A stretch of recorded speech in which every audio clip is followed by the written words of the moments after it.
पहिला नजरिया में कुछ हमें ऐसन जादू भइल, दिलवा के दुनिया में तोहरे नाम शुरू भइल।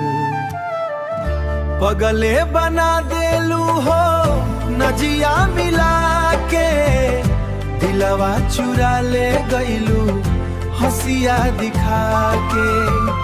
दिनवा में याद आवे रतिया जगावे, तोहरे बिनाए जान मनवा न लागे। जब से देखनी तोहरा के सजल संवरल, दिलवा हमार हो गइल बा बेकाबू पूरा।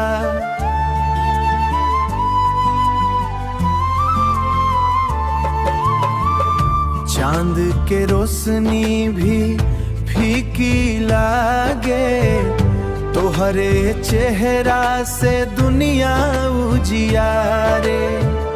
का जादू कैलू का असर हो गइल, धीरे धीरे दिलवा तोहार हो गइल।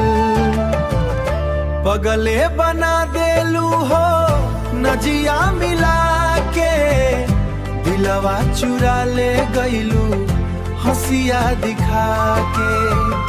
दिनवा में याद आवे रतिया जगावे, तोहरे बिनाए जान मनवा न लागे। सांस में बसल बाड़ू धड़कन में रहेलू, सपना बन के रोज अखियन में अइलू। दूर जइबू त दिल रोई रोई जाई, तोहर बिना जिंदगी अधूरी रह जाई। पगले बना देलू हो